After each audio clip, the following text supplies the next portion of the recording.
আমাদের এই সমাজের মধ্যে এমন অনেক মানুষ রয়েছেন যারা প্রতিনিয়ত চেষ্টা করে চলেছেন নেতাজি সুভাষচন্দ্র বোস ও আজাদ হিন্দ বাহিনীর বীরত্বের কথা সাধারণ মানুষকে জানাতে। স্কুল, কলেজ, অফিস, আদালত অথবা রাস্তাঘাটে আমরা এমন অনেক নেতাজি প্রেমিক অথবা নেতাজি ভক্তদের দেখতে পাই যারা নেতাজি সম্বন্ধে প্রত্যেক দিন পড়াশোনা করেছেন এবং নেতাজির যে কার্যকলাপ তা সারা পৃথিবীর মানুষের মধ্যে তারা ছড়িয়ে দিতে চান। কিন্তু আজ আমি এমন দুজন মানুষের কথা বলবো যাদের প্রয়াস এক কথায় অনবদ্য। কে সেই দুজন মানুষ, কি বা তাদের প্রয়াস, জানতে হলে কিন্তু ভিডিওটা শেষ অবধি দেখতে হবে। নমস্কার বন্ধুরা, আপনারা দেখছেন ওয়েক আপ উইথ কেডিআর। চলুন দেরি না করে শুরু করা যাক আজকের ভিডিওটা।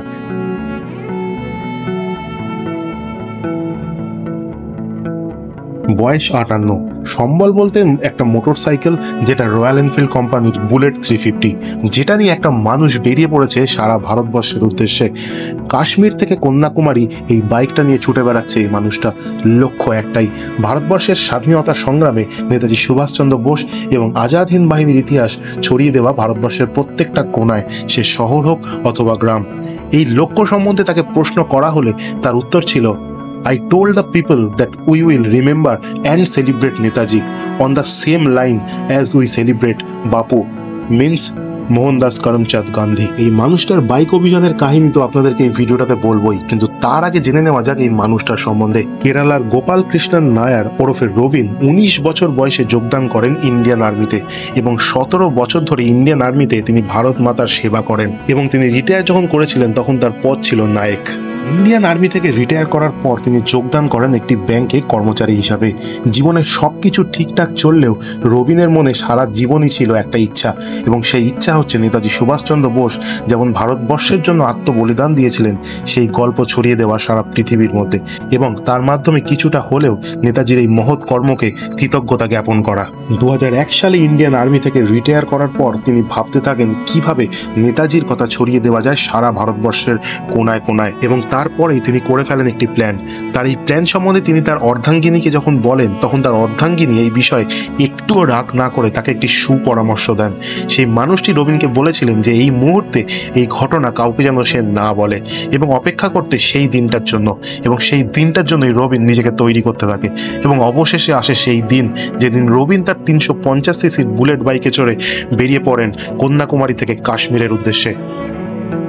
রয়্যাল এনফিল্ডের 350 সিসির বুলেটটিকে তিনি সাজিয়েছিলেন অনবদ্যভাবে এবং বেরিয়ে পড়েছিলেন রাস্তায়। তার বাইকের পেছনে ছিল দুটো ফ্ল্যাগ, একটি ভারতবর্ষের জাতীয় পতাকা, আরেকটিতে রয়েছে নেতাজি সুভাষচন্দ্র বোসের ছবি।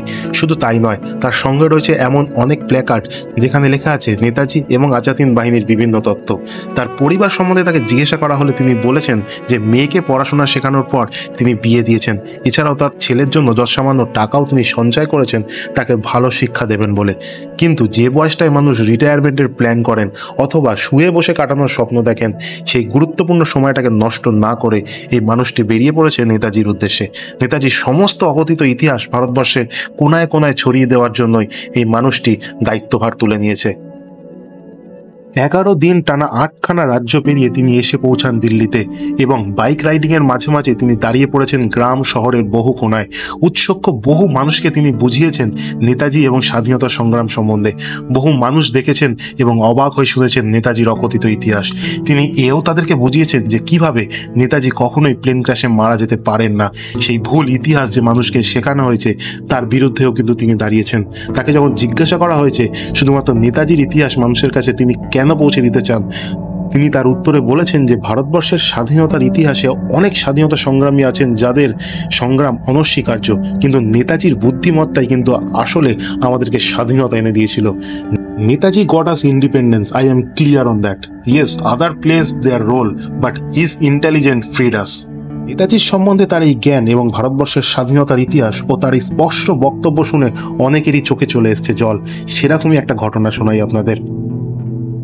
একদিন তাকে রাস্তার এক আর্মির জওয়ান দাঁড় করান এবং তার গাড়ির হোর্ডিং ও পতাকা দেখে এবং তার গল্প শুনে তার চোখে চলে আসে জল। রবিন এই ঘটনায় বলেছেন সেই মানুষটার চোখ থেকে যে জলটা এসেছিল সেটা কিন্তু রবিনের জন্য নয়, সেটা নেতাজি সুভাষচন্দ্র বোস এবং তার কর্মকাণ্ড জানার পর। এমন অনেক ঘটনাই কিন্তু তিনি ভাগ করে নিয়েছেন দিল্লির বহু মিডিয়া হাউসের সঙ্গে, এবং তিনি এও জানিয়েছেন যে জীবন তাকে এরপরে কোন পথে এগিয়ে নিয়ে যাবে তা তিনি জানেন না, কিন্তু নেতাজির জন্য তার যে এই কর্মকাণ্ড তা তিনি জীবনের শেষ নিঃশ্বাস অবধি চালিয়ে যাবেন। এমনকি এই মানুষটি তার এই বাইকে চেপে আমাদের পশ্চিমবঙ্গেও এসেছিলেন, এবং নেতাজির যে বাড়ি সেখানেও কিন্তু তাকে দেখা গেছে। সেখানে তাকে স্বাগত জানিয়েছে নেতাজির পরিবার। নেতাজির পরিবার সম্বন্ধে বলতে গিয়ে তিনি বলেছেন যে যখন তিনি নেতাজির বাড়িতে এসে উপস্থিত হন, তাকে তার পরিবারের সকলেই স্বাগত জানায় একজন বিজয়ী যোদ্ধার মতো। এবং নেতাজি যেহেতু বাংলারই একজন মানুষ, তাই বাংলার অলিতে গলিতে নেতাজিকে নিয়ে যে ক্রেজ এবং যে ফ্যান বেস আছে সেটা দেখেও কিন্তু তার বেশ ভালোই লেগেছে, এবং তাদের মধ্যেও কিন্তু তিনি তার এই জ্ঞান ছড়িয়ে দিয়েছেন। এতক্ষণ ধরে আপনার যার কথা শুনছিলেন তিনি একজন প্রাপ্তবয়স্ক মানুষের কথা, কিন্তু ভাবুন তো এমন একজন মানুষ যদি থাকে যার বয়স মাত্র 10 এবং নেতাজির যে কর্মকাণ্ড তাতে তিনি এতটাই উদ্বুদ্ধ যে সেই মানুষটি 2500 কিলোমিটার সাইকেল চালিয়ে ছড়িয়ে দিচ্ছে নেতাজির গল্প। অবাক হচ্ছেন তো? না না, অবাক হওয়ার কিছু নেই।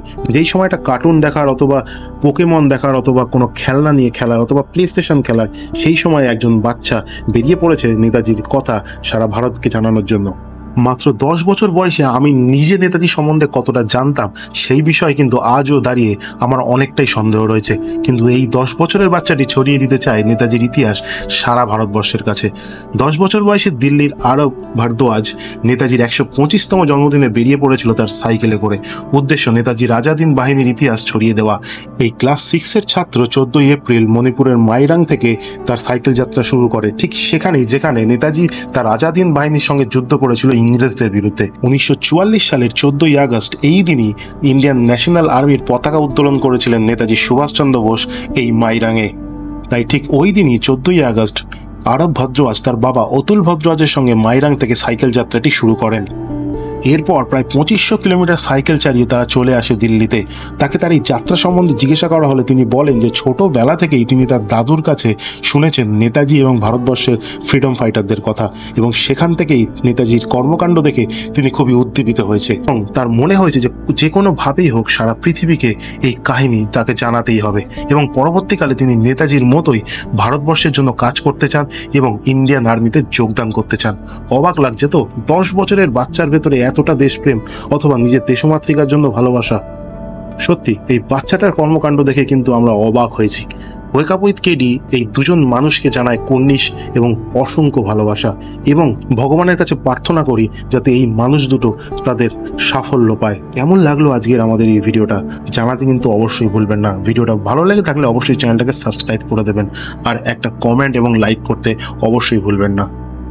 আজ প্রায় 14 থেকে 15 দিন অতিক্রান্ত, আমাদের কলকাতার তিলোত্তমা এখনো পর্যন্ত তার জাস্টিস পেল না। আমরা প্রচুর আন্দোলন করছি, রাস্তায় নামছি, অনেক কথা বলছি সোশ্যাল মিডিয়া এবং অন্যান্য অনেক জায়গায়, কিন্তু আসলে যদি এই মানুষটা, এই তিলোত্তমা যদি তার বিচার না পায় তাহলে কি হবে এইসব করে? এটাই যখন ভাবি মনটা ভারাক্রান্ত হয়ে ওঠে। আমি আপনাদের সকলকে বলতে চাই যে কোনোভাবেই কিন্তু এই প্রতিবাদের আগুন নিভিয়ে দিলে চলবে না। প্রতিবাদ করে যেতে হবে এই সমস্ত রেপিস্টদের বিরুদ্ধে, যাতে আগামী দিনে কখনোই কোনো রেপিস্ট বা কোনো রেপিস্ট মানসিকতা কোনো মেয়ের দিকে তাকাতে না পারে। জয় হিন্দ, বন্দে মাতরম।